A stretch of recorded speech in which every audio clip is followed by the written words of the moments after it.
To those who say that ancient literature is boring or stuffy or oh so deadly serious, my response to that is always Aristophanes. Aristophanes is funny. Of the four great playwrights we have from the classical Greek tradition, the Athenians, Aristophanes is really the only comedic playwright we have. We have 11 of his plays in full. We have some quotations and reports of others. He wrote quite a lot, as all the playwrights did. It's just that only certain ones tended to get handed down, which is a whole other topic in itself. But like Sophocles, like Euripides, like Aeschylus, he is remarkably prolific.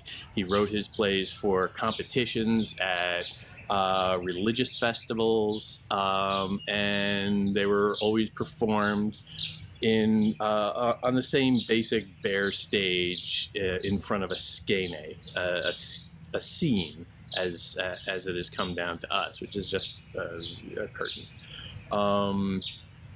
So bare bones set decorations and just the pure inventiveness of his mind. And a lot of what he was taking also was borrowed. While some of his, while people like Sophocles would borrow tremendously from Greek myth and the great traditions and the stories and stories of Agamemnon and all of that,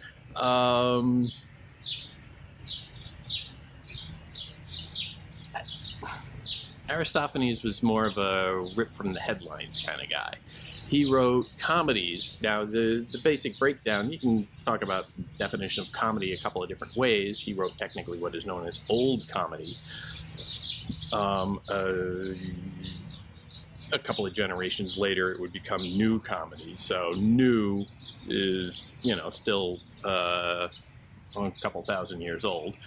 But the idea is that he wrote stuff that was very common and accessible, and it wasn't necessarily so serious. He included characters who were known to everyday Athenians. He wrote, the philosopher Socrates is very famously one of his characters, and he wrote, he would drop names of ordinary people in the neighborhood that people would recognize, that their audiences would say, oh yeah, that guy.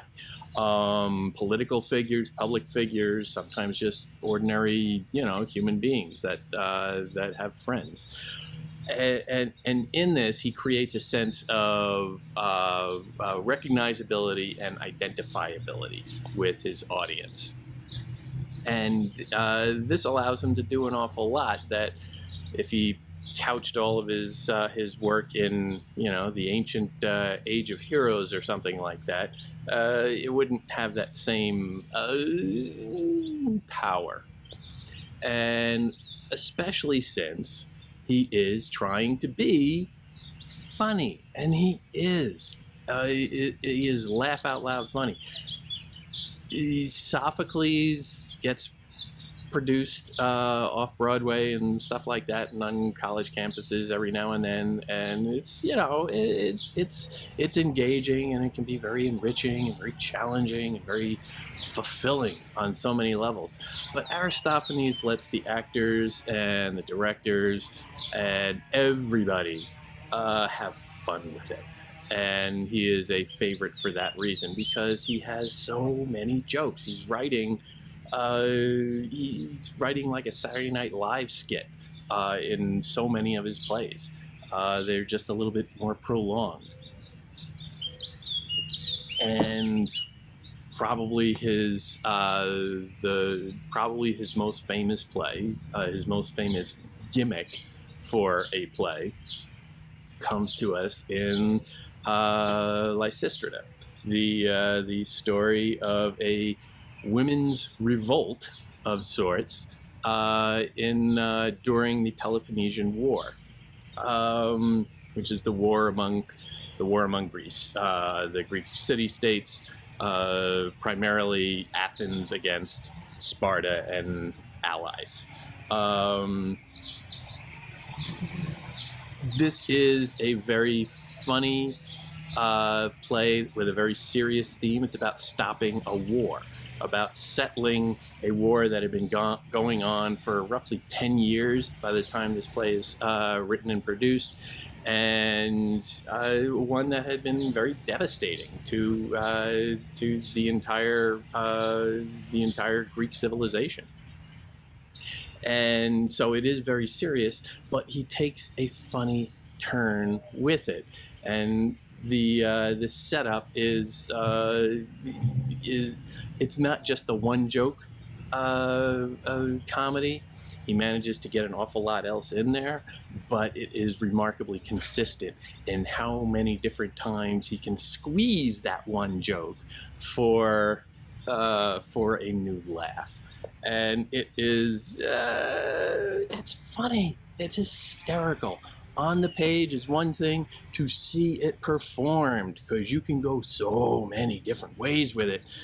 That's where it really, really takes off, because there's only so much you can do with bawdy humor, and that's what he's really trafficking in here again. Old comedy in the Greek tradition tended to be very common, very accessible. A lot of scatological humor, jokes about poop and stuff, and sexual humor, and stuff that just makes, that stuff that makes the 14-year-old boy in all of us a little giddy sometimes.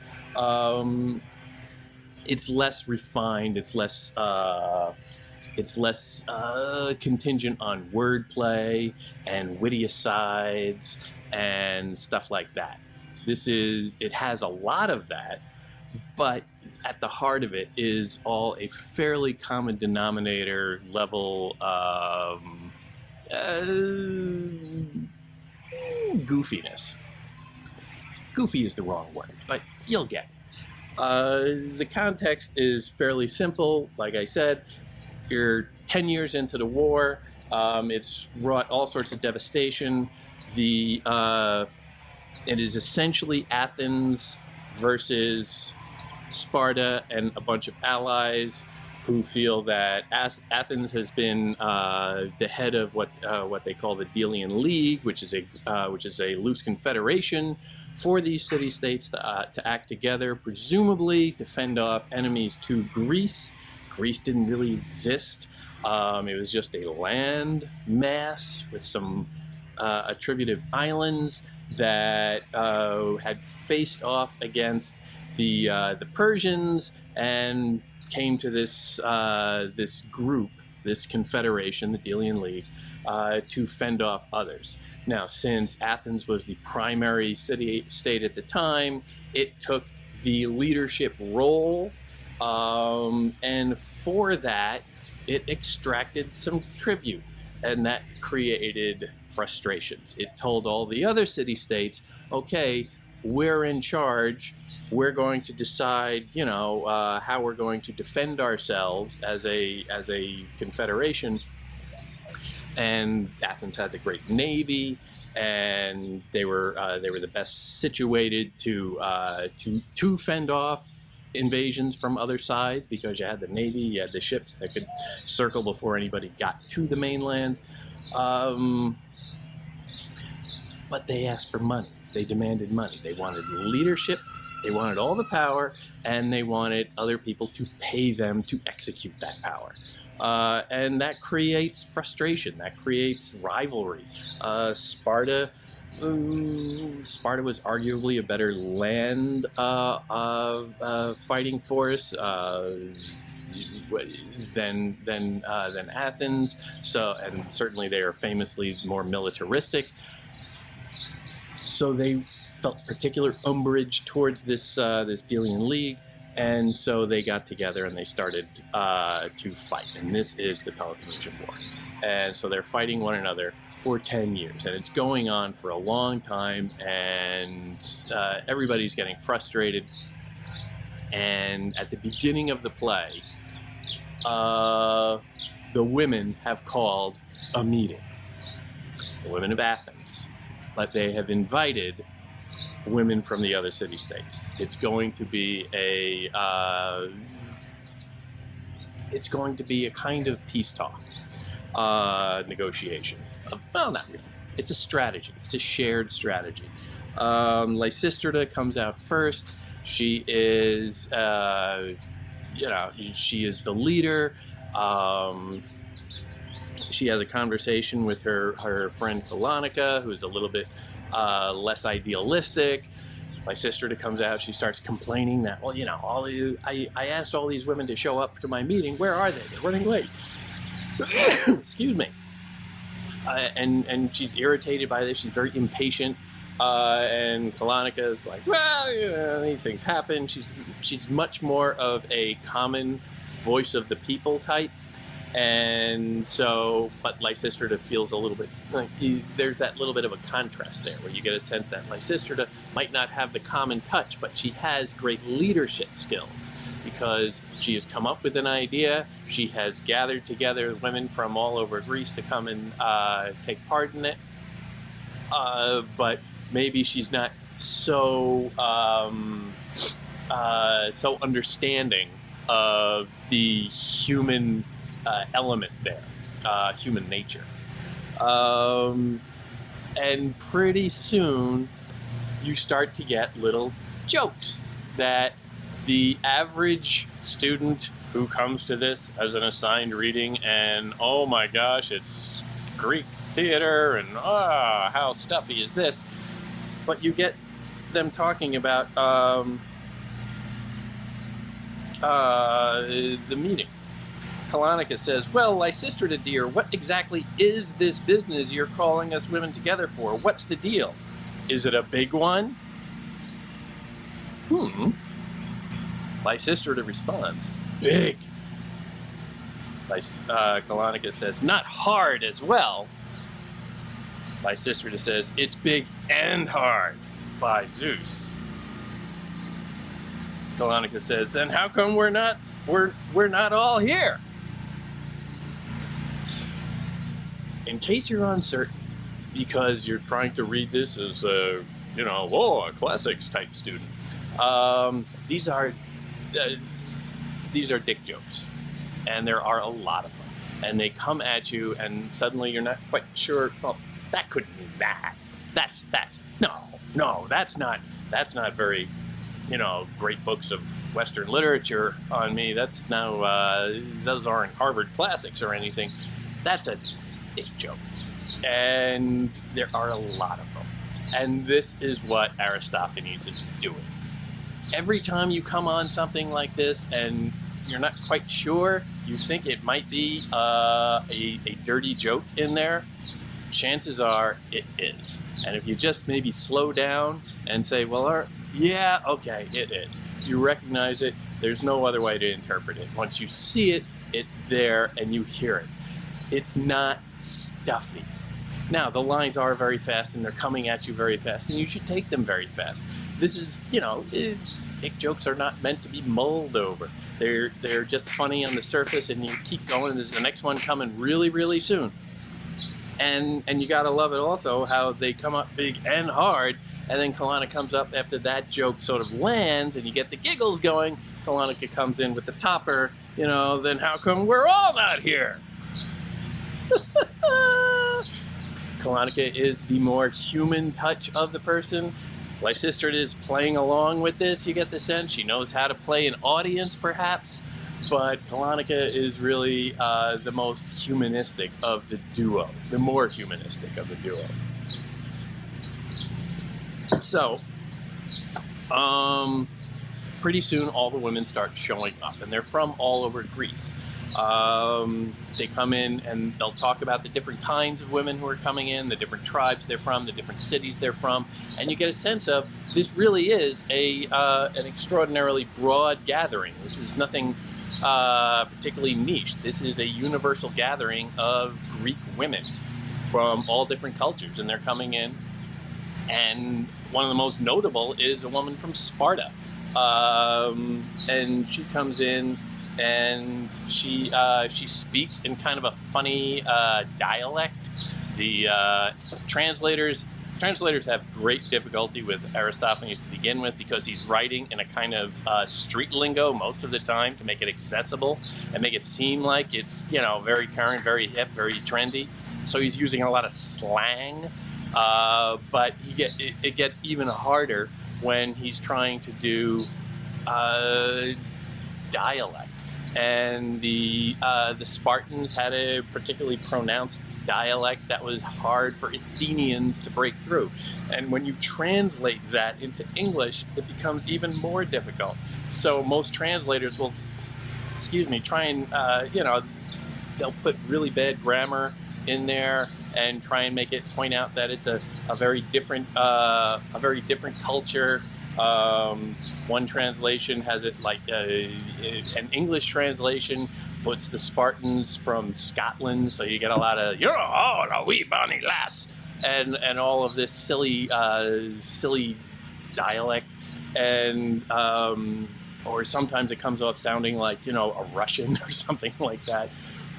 Coming in, like, you know, maybe from the, you know, like an East German wrestling coach from the 1970s, you know, it's just funny. But you get all of these women showing up, and they come in, and they're gathering around. None of them know what they're going on. And now remember, these are all enemies, technically. Sparta and Athens and really all the different city-states have been at war for 10 years now, but all the women are gathering. So it's, you know, it's no small thing. But they come in and they start commenting on one another as they're coming in. They talk about like different physical attributes of one another. They talk about you know, the large behind on some of them, or the large breasts, or, you know, there's a couple about pubic hair, a couple of references, and different cultural preferences there, and it's all kind of it's all very objectifying, but it's also all people just sort of trying to fix individuals as different types. And this is sort of important because it does sound kind of silly when you're actually categorizing people by the way they wear pubic hair, but is it any different than categorizing them by the way they speak, by their dialect, or by the city they live in? Which, when you go down that route, a war among Greek city-states is absurd, because what binds them as a common humanity, if not, you know, how different could the cultures of Sparta and Athens really be? They are essentially both Greek city-states. It's absurd to think that, well, they can't find a way to get along. Why would they be at war for 10 years? Are they that irreconcilable? All of these considerations are going on. But also, significantly, before you go in the realm of, well, this is just women being, this is just the women's perspective on this. This is true, but it's also a man writing it. Aristophanes is writing this and couching this to women, and all of the actors on stage are probably men playing women. So there's an awful lot going on there that, you know, it's not necessarily a woman's voice on this, but it's them trying to be. So it's kind of false, which is just another level of the absurdity of it. You know, where maybe the genders aren't so different either. You can go down that road and have at it, and there's an awful lot to dig into there. And when she has the floor,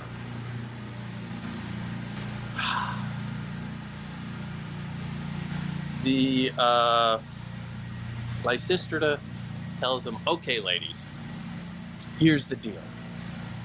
We can end the war. We're tired of sending our husbands our sons, our brothers out to slaughter one another. It's pointless. So she comes up and she announces her idea. And she says, we're going to have to give up. And I'm not going to say what she says to give up. But in the Greek, I believe the word is peus. It is, and this is her idea. We're going to have to give up sex. And this is the concept. This is the gimmick. This is the setup for the entire play. The women decide to hold a sex strike. They're tired of seeing their husbands and sons and brothers march off to war and have no vote in it. Women do not have any power politically. They're not citizens. They cannot vote. They have no authority within the public sphere. But the logic is, the men who are voting citizens and have all the power in the public sphere come home at night. And within that private sphere, women have some authority. Women were very empowered in certain ways within the Greek household. They were supposed to stay in the household. They weren't really allowed to go out. But they were there, and they generally, in the upper classes at least, the ones that we have the most records of, they could, while they couldn't necessarily own property, they administered it. They paid all the bills. They kept all the household functioning. They dealt with the servants or the slaves. They were empowered within the home. So here, Lysistrata is just taking that power within the home and enlarging it, or just saying, okay, the scope of our power is now going to extend somewhat into the realm of public policy. The idea is they're going to have a sex strike. The men will be irritated by this, and they will negotiate a peace. That's the idea. That's the concept. That's the whole thing right there. And she gets some buy-in. The women just are, oh, okay, we could do that. And then they have this really hysterical swearing or oath for their agreement, because they have essentially signed a treaty that they are going to act in concert. And so when you have a treaty, there's generally a little ceremony that goes with this. And this is something that gets lost on the page, and and there aren't that many stage directions on there, but you can just let your imagination go a little bit with the few that there are. And here, what Aristophanes has, is all the women gather around a large bowl that is a sacrificial basin, a baptismal basin. It can be anything you really want it to be, but it's a large bowl. And they all put their hands on it in a circle, and they're chanting and singing and swearing allegiance to cut off their husbands or whatever. And it's kind of silly. The notion of what they're swearing to, the premise of the oath it's silly. Even if the intention is not, the goal is very noble. But they're, the sex strike idea is kind of silly. But they're taking it so seriously, and they're going around in this very mock heroic ceremony where they're all putting their hands on this bowl and swearing to it. Now, the bowl, especially when it's attenuated by concentric circles of women, I guess, around it, obviously tends to look, if you can see it from above or however you want to do this staging wise, can be a somewhat obvious symbol for a vagina. your mind just has to go there with this play because it's playing on so many of these images. And it's trying to make them into jokes, and for the most part, it does. But again, even if you're not sure something is a joke, chances are it is. So go with it. It's fun. So they're dancing around it. They're very serious about it, and this is kind of Aristophanes' move, where he has repeatedly this tone of great seriousness, and translators can have a lot of fun with this too. And suddenly you're going along and they're talking in a very serious classical way, and everybody's speaking in these and thous, and it's like they're all giving a grand oration. And then at the very end, you get to usually a dick joke. It sets up this great tone and then undercuts it right underneath. It's that clash of the high and the low that he loves negotiating and jumping back and forth, because you're inspired by some of the high-flown rhetoric. You're inspired and you want to go and aspire to that level of nobility. But we're all human, and we all get dragged back down into the common because we have our natures are essentially silly. We can't take ourselves too seriously. It is people who take themselves too seriously that tend to not want to get out of a war that's been going on for 10 years. So he plays that line. So you always get this again and again and again. Speeches of high seriousness that then gets undercut by a joke. And again, the joke is almost always it's almost always a dirty joke. When the women leave, you get the choruses come on, different versions of Greek choruses. They fluctuate from playwright to playwright. Here, Aristophanes is using them as older people. The first one who comes on is a small chorus of old men. There's a fixed number, I think like 24, that makes up a conventional chorus, but he specifies that it's just supposed to be like half of that. And the fact that they're old is significant. Fewer men, much older. These are the citizens of Athens at the time. When all of the young men are off fighting, who is left? The very young and the very old. This is what the streets of Athens looks like. So they enter, and they are all, after this big meeting and this swearing of what the women are going to do, they are all carrying wood. Just let that one sink in. They are all carrying wood, and they're complaining about it, and they're groaning, and they're whining. It's like, it's so uncomfortable and so heavy, and it's making my muscles ache.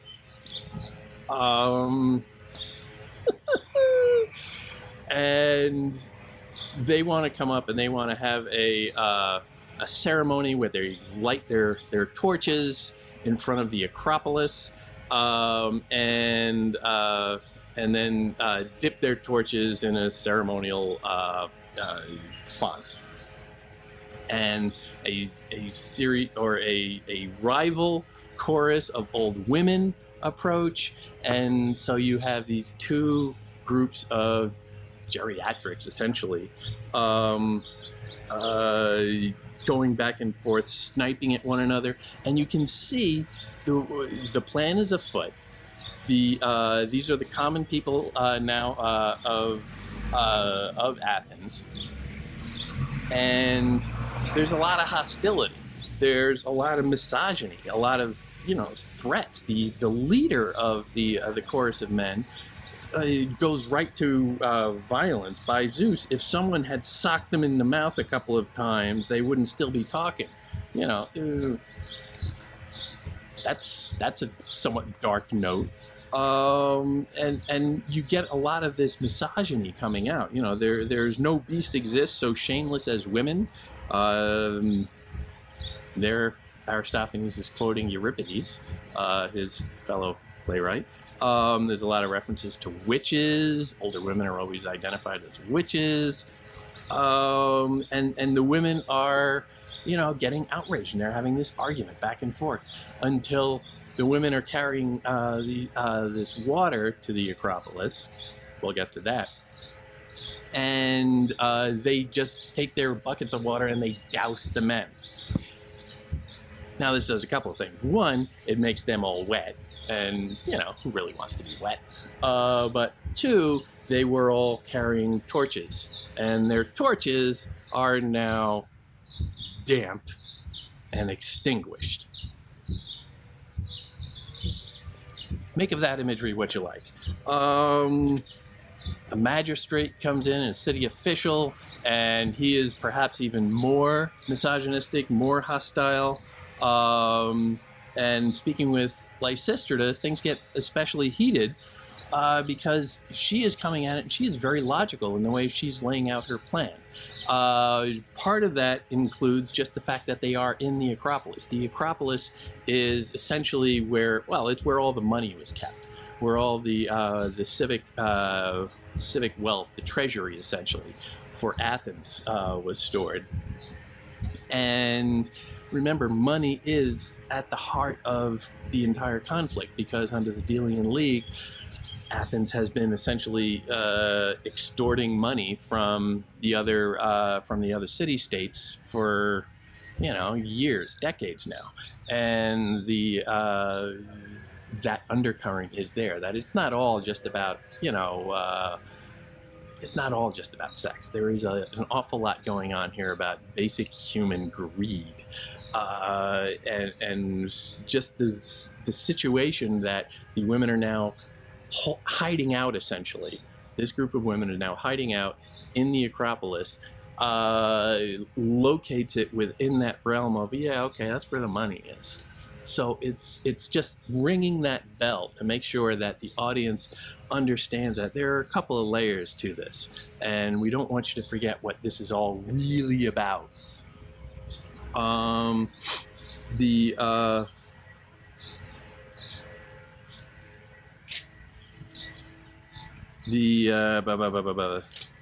we don't need the magistrate and Lysistrata are particularly antagonistic to one another, mainly him to her, and the men are just flummoxed. They have no idea what to do. Like, they're just getting frustrated.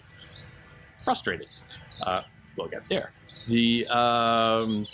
Over time, Lysistrata is having to deal with what all leaders have to deal with, and that is dissension among her own ranks, keeping the group focused and unified. And the other women are human beings too. They're not just all these pure, idealistic, moralistic Vestal virgins out there. They're sneaking out in the middle of the night, and Lysistrata has to keep watch on them to make sure that they don't stray off back to their husbands.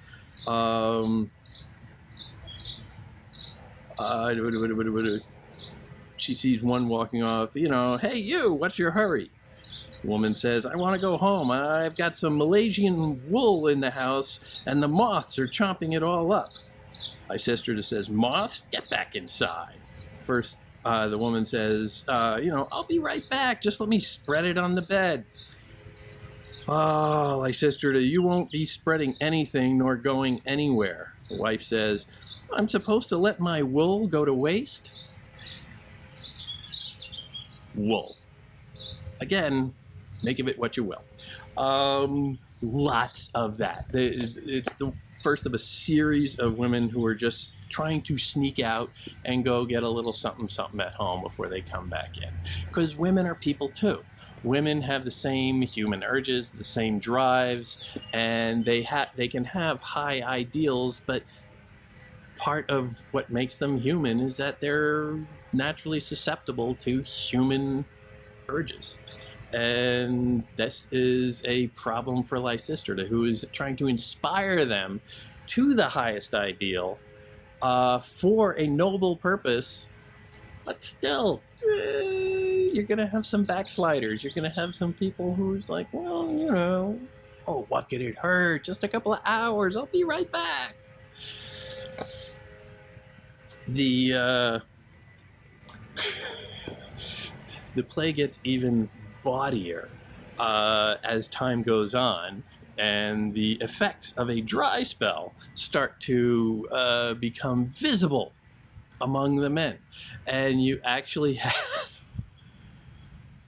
the directions in the text where the men start walking on stage wearing these large costumes of some form that mirror erections. And they're always sort of walking on stage with these things leading them ahead of time, and sort of like jostling around with it, and it's uncomfortable, which is just classic. It's an SNL skit. It's classic comedy. It's very puerile, but it's very, very funny. And especially when you consider that a lot of the men who are wearing these things are old men. They're the old men who are too old to go to war, but doesn't mean they can't carry a sword. Another little crack in the dam shows up when a Greek soldier shows up, an Athenian soldier shows up, looking for his wife. His wife is Marine. We've met her before. She's one of Lysistrata's women. And he comes in and he says, where's my wife? And he has the same phallic apparatus on. He shows up holding a baby as well, or with a slave holding a baby. And he shows up and Lysistrata says, what do you want? And he says, well, I want to speak to my wife. And he's making an appeal based on not necessarily his own discomfort, but the fact that she has been neglecting the baby. This is the woman's primary job, of course, in running a home, is the caretaking of the children. And this guy, forced to take care of his own kids, or at least look after the slave who is doing it for him, is just too much for him. He just can't handle that. On top of everything else. So the wife comes out, Marine comes out, and what ensues is just a very classic comic sex scene where he just keeps trying to come on. All right, the slave with the baby disappears. That's not really why he's there. I'm sure the child is in fine hands without him. But he's there for one thing. And the minute he gets the wife outside, he's trying to maneuver her into the bushes because he's not really all that concerned. And, she keeps stalling him and putting off and saying, well, she wants to too. But, is there someplace better? We don't want to go in the bushes. Is there a bed? Is it comfortable? Do we have room? How should we lie? And he's just getting more and more frustrated. And it's classic comedy. And again, good actors, a good production can really milk this because it is so human. It's so identifiable. It's so recognizable. We all understand it. This is not high-minded. We don't have to, we don't have to be witty for this. We don't have to be educated for this. This plays to everyone. And if it doesn't play to someone, then chances are maybe that person needs to loosen up a little.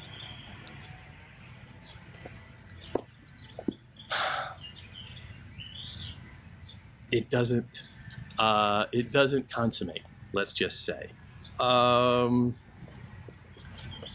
it's an indication that things are reaching a boiling point because you've had all of these hostilities flaring up, and now even a simple we've gone from the abstract of the chorus, the male chorus and the woman's chorus, and they're they're just common people who were just supposed to be symbolizing the average citizen, the average people in the street.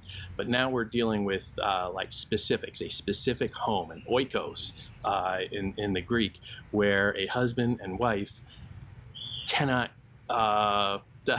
their household, their oikos, has broken down, and the child is in one way a victim of that, and you don't want to see that. So when it reaches that pitch, when you see that it's really doing that, this plan is really having an effect, a negative effect on a very human problem, that's when you know that things are about to break. So in practically, I think the next scene, you get the two choruses, the men and the women, back on stage, and they just start talking, and it's just average chit chat, and they're getting along as human beings. And at one point, one of the women looks at the man and says, "Oh, wait, you got a little bug in your eye. Let me get that out for you." And it's just that tender little moment, that little nothing, maybe it's the human contact, maybe it's just the consideration, the kindness of saying, "Oh, that must be bothering you, let me help you," that sparks a moment, and they start reconciling these two groups. Pretty soon, there's talk of some kissing. The older folks are getting a little anxious too, it seems. But the simple humanity of caring for one another brings them together. It creates that bridge. Once they recognize shared humanity, they come together. And that leads to natural behavior. Significantly, these are the common people who are finding reconciliation before the leaders. Now you can say that, well, they're not agreeing to necessarily stop the war here, but they're finding an accommodation for one another. And it will lead to that. The leaders follow. The common people, they come up with the answers. Another little joke that just jumps out at me right here.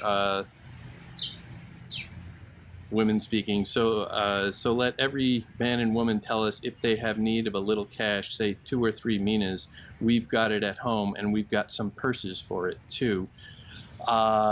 Addressing the men. Now, bear in mind that they are in, again, the Acropolis. This is all about money.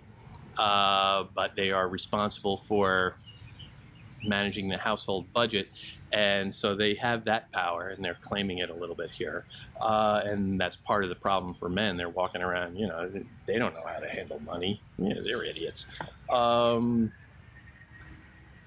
It is about money intertwined with everything else. Money is a persistent thing. Plus, you can't miss, it is, they say, well, we have money and we have purses too. Well, isn't that kind of the same thing? Your wallet is kind of like your money. Why would you say that twice? Well, they didn't say wallet. They said purses. And it's not a dick joke. It's a vagina joke. There's always one or the other.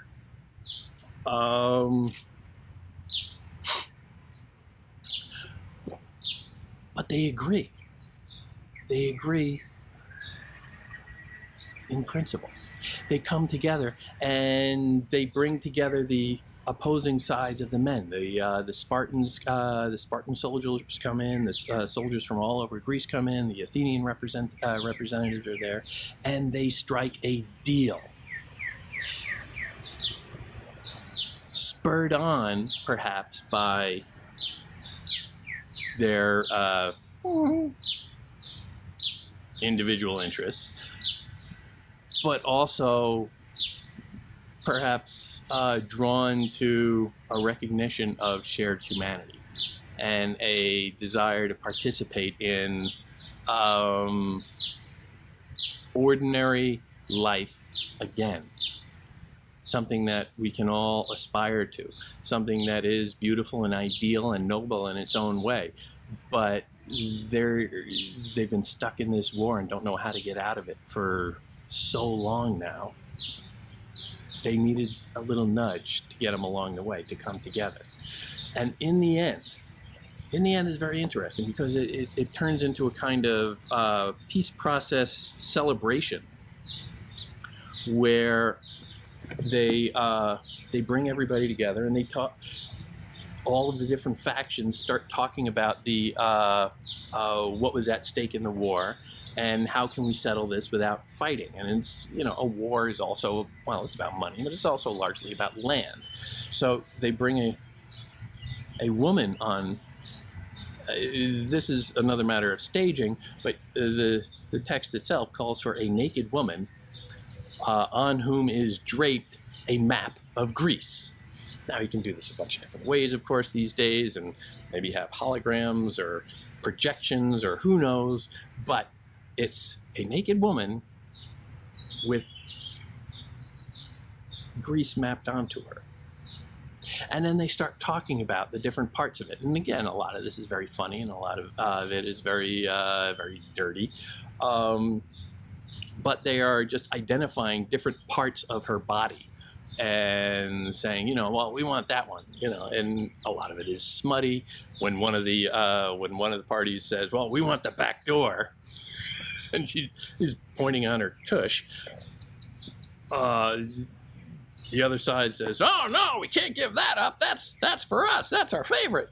And the back door is supposedly Pylos, which is on the lower westward side of the peninsula.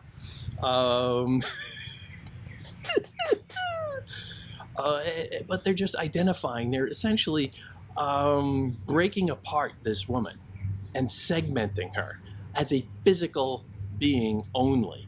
And saying, well, you know, I like that part, I'll take that part. Now you can really go to town on this, obviously, from a feminist perspective, and just saying, you know, what, you know, nightmarish objectification is this?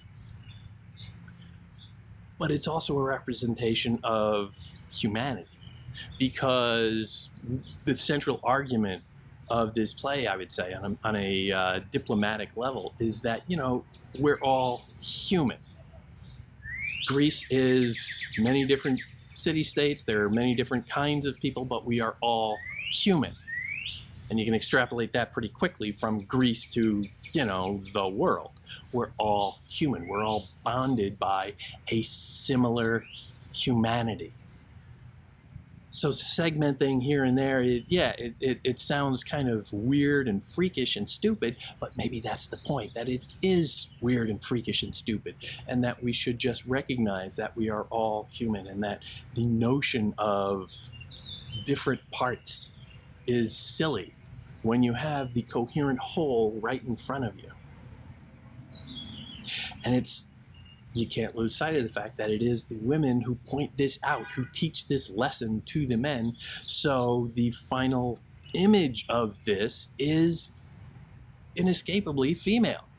She is, naked woman, inescapably the image of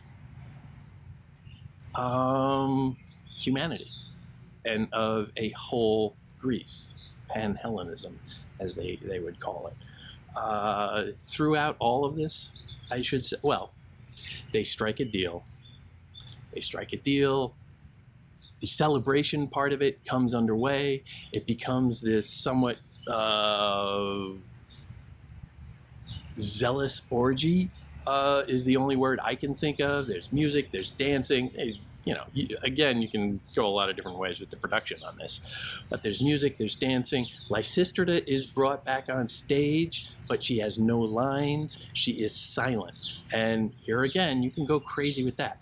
All of the women, like all of the men, are released to their human natures. And you get the sense that they are finding great satisfaction. This is part of the reason it's a comedy. Everybody comes together at the end, and it is quite orgiastic. Lysistrata is silent. Lysistrata has never really been particularly human throughout. We get no real sense, even as she is sitting there and, you know, redirecting runaways and strays away from their husbands, we get no information at all that she is even married. We get no reference to her children, really. So she is just sort of this weird figure, this ideal of reasonable, rational behavior. But as such, she is an outsider, because that rational character is different than all of the human characters who are skipping off and frolicking at this point. So there is that somewhat irreconcilable notion there. But she's still on stage. They didn't just have her disappear. She's still on stage, so that presence allows all the rest. You can't have an orgy without the intelligence that laid the groundwork for it. She is there because she is separate but indivisible from the rest.